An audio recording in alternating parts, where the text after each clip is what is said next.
मीठा खाने का तो बहुत मन कर रहा है, बट बनाना मेरे बस की बात नहीं है. There's so much of time, there's so much of effort. I don't have the patience to do that. It's my mom's job, you know. How many of us have been thinking about this? Making puran poli is the most toughest job, and to get it accurate is not that easy. It's only my moms or my grandmas who know the art and who can get it right. After all, it's Navratri and Vijayadashmi, guys. So, I mean, how many of us crave to eat that puran poli, homemade ghar ka khana? Oh, but then making that is not my cup of tea. So, guys, if you are thinking making puran poli at home is most toughest job in the world, then hold on to that thought, because today I'm going to share in my recipe the way I make puran poli at home, the most softest, the most lightest, and the most tastiest puran poli made just in minutes, and you do not have to put in so much of efforts nor the time involved. So let me show you how I make puran poli at home. If you have a food processor at home, then yes, it's the best and the easiest way, and requiring less time, less effort, and getting that accuracy of making homemade ghar ka khana, your mom's taste of making puran poli at home. First of all, on the festival day, when you wake up, the first thing you have got to do is set the dough ready, and the dough needs to rest. So it's important to give it at least 2 hours of time. So the first thing in the morning, when it was still very dark, I started making the dough at home, and you can see the change in color. Now it's nice and bright. So yes, I'm so lucky. I thought, let me shoot the rest of the video now. Now to knead the dough, I'm using a food processor.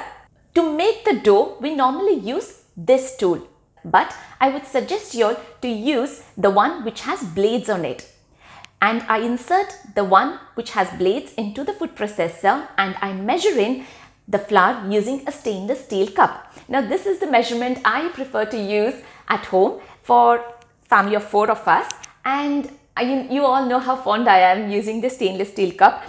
This is the measuring cup I'm going to use for my jaggery, my plain flour, and my dal, but it's entirely left up to you which measuring glass you want to use. And this is the one I'm going to use for today. I'm measuring 1 cup of plain flour, and I pour into the food processor.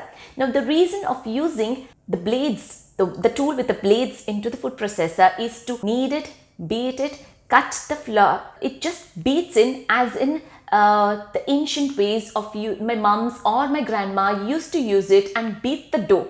And when you're using the dough tool, as in if you are having a food processor at home, you will know the difference.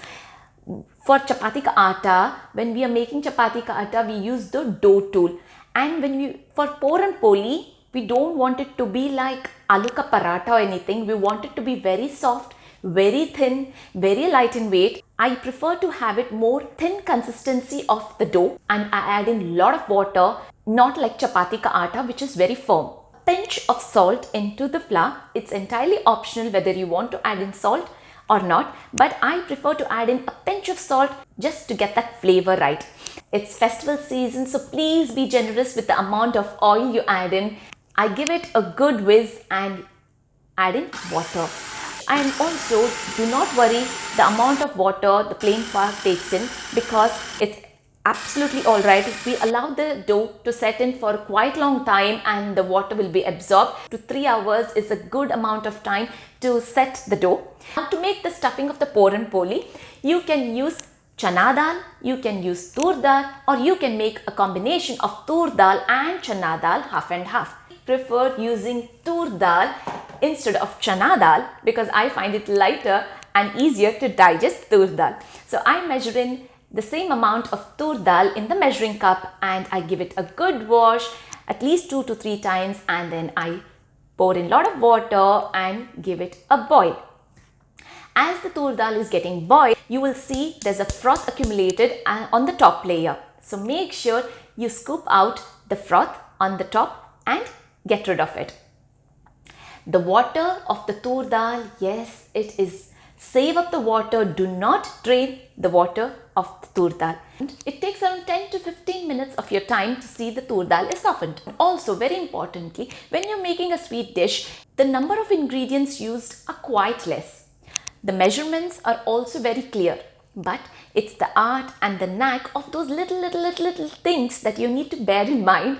It's important to make sure the tur dal is softened. You don't want it to be either too mushy, you don't want the grains to be hard. If it's hard, then when you're rolling the puran poli, you will still get to see the tur dals here and there, and that wouldn't be so tastier, and you'll still get lots of holes as you're rolling the puran poli. And if you get it too mushy, into a liquidy form when grinded with the jaggery inside the mixie jar. So it's very important to bear in mind those little things when you're doing each and every step of the puran poli. Time when I'm going to switch off the flame for the tur dal. I'm going to drain out all the water in a vessel, and I'm going to save that because I'm going to make a rasam out of it. And believe me guys, the rasam made from the tur dal water is very tasty. Now ensure that each and every drop of the water is out from the tur dal and allow it to cool down, completely cool down. In the meantime, I've got changed and I'm here now for the rest of the shooting. Now I have the tur dal which is here, it is cooled down. I prefer to add in very little amount of turmeric.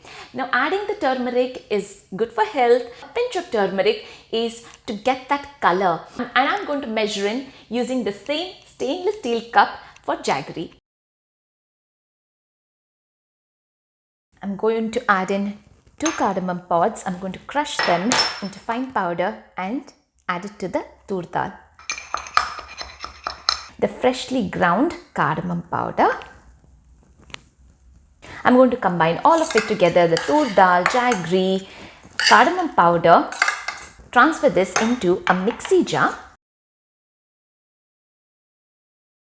Now for the stuffing for the puran poli, this is exactly what we are looking for. We don't want it to be too runny, we don't want it to be too hard, but we want it to be smooth, soft and still firm enough that we can make a ball for the stuffing. Now that I have the stuffing ready, I'm going to roll them into balls. Adding in that little pinch of turmeric gives such a lovely color to the stuffing, as you can see here. Add in turmeric, it gives the color and it's also good for your health. Now let's start rolling and make garma garam puran polis. Make sure you keep the dough ready first. The first thing in the morning when you wake up, make the dough for the puran poli and then start making all other items what you need like chitrana, kosamri, pappu, rasam, all those things, bhaji, bonda, pakoda, anything that you fancy to do during the festival, and make everything ready, keep them aside, at least you know all that's done. Last job on the menu to do would be the puran poli, and the dough will get a good amount of rest. Now I have laid down a napkin just to keep the whole surface clean. Laid the base. Of the base, I'm going to spread this sheet. You have seen me using this sheet for my nippattu when I made nippattu, and I'm going to use the same for puran poli. If you don't have this sheet at home, then you can use a baking sheet. This sheet is quite easy to lift up the puran polis and put it onto the pan and easily take it out. And it is also easy to roll the puran polis. So I'm going to lay this on the base and I'm going to keep a good amount of oil in a cup. Puran polis need a lot of oil. You've got to be generous by using oil. So a rolling pin. I've got the balls ready and my dough is ready as well. I'm going to move these steel dabbas aside because the job is done, and I'm going to keep all the things needed now. Doing the shooting all by yourself is a difficult task, you know. It's not easy. Things needed are the dosa ka pan. You will get fabulous puran polis. Only thing, bear in mind, it's got to be flat. You don't need the curvy pans or anything. I'm going to have the blunt knife ready as well to lift up the puran polis. My puran polis are going to be very thin, unlike a paratha. So when you have a thin blunt knife, you can easily scoop it right underneath the puran poli and then flip it on the other side. So keep this handy. If you don't have a blunt knife, you can use just a normal knife as well. Just be careful when handling the knife. Okay, now that I have everything ready, your hands are going to be messy, so keep some napkins on hand and get rolling. So I'm going to get the camera closer now so that you can have a clear look. Half a teaspoon of oil and then spread it all over onto the base. I have the dough covered all the time. Now that's the dough. If you find your hand sticky, then get some oil onto your fingers and to your palm. Squeeze in the dough nicely, trying to create a ball. Try to spread the dough with your fingers as much as you can. Because it's so soft, you can do it with your fingers as well.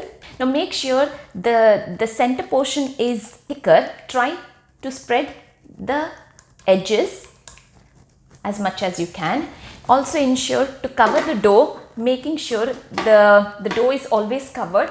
If you keep it open, it will dry up. So I'm covered it, and I'm going to take one ball of stuffing. I'm going to lay this in center, lift the edges up to the center point of the dough. Because my dough is really soft, I'm doing it with my fingers and it's spreading very well. I use a little bit of more oil to spread it with ease. Also be generous with the big size portion of the stuffing. When the stuffing is filled, the puran poli tastes really good. I'm going to smear a lot of oil onto the rolling pin as well. And then start rolling. So the difference is you're going to turn the base, and when it's thick, you're going to spread it.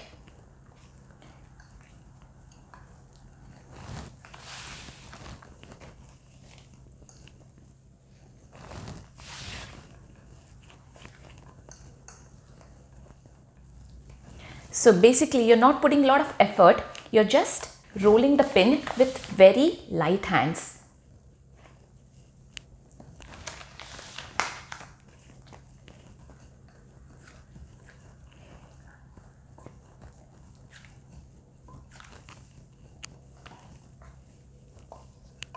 You can see there's a lot of stuffing, and you can see it spread on this.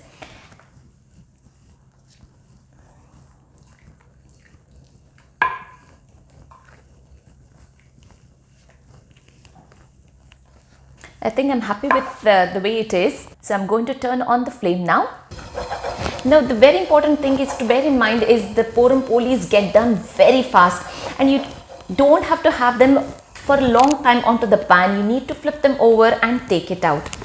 To make sure the pan is really nice and hot, just move your hand across the pan and see if you can feel the heat all over. Then the pan is ready. I'm going to lift the sheet and put it right on top.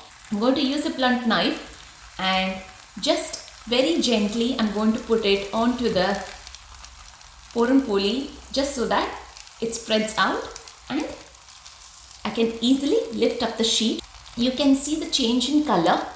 That's when you can lift up the sheet.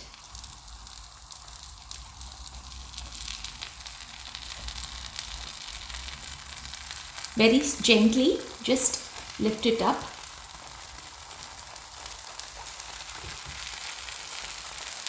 Teaspoon of oil once again. When you see a slight change in the color, that's when you need to get your blunt knife and then lift it up.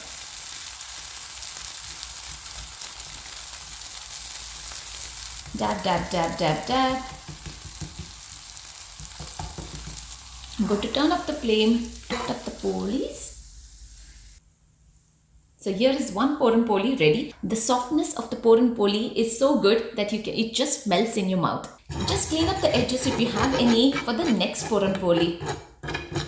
I've completed making all my puran polis and I'm still looking nice and fresh, guys. So yes, no more complaints. It's easy to make. Honestly, if you have a food processor, then a very easy job to make puran polis, and you'll still get that soft, fluffy and light puran polis. If you do not have a food processor at home, it's still easy to make it. All you have to do is knead the dough with a hard rock and beat it down. I've completed making all my puran polis and they look super delicious to me. They have a fabulous color and it smells good in here. So 3 tips what I would like to share at the end of this video is give a good amount of time for the dough to rest. 2 to 4 hours. Fabulous. Second one, when you're cooking the dal, ensure the dal is cooked properly. Do not over boil it or still grainy. And when you're getting it into the mixie grinder, ensure all the dal is completely grinded and so that you do not have those grains of dal left over when you're rolling the Puran Poli. And third, be generous with the amount of oil you're using. I know it sounds really weird, but you can still work it out after the festival. So yes, wishing you all a very happy Navratri and Vijayadashmi. Take care, stay at home, be safe and enjoy the festivities with your family. Bye.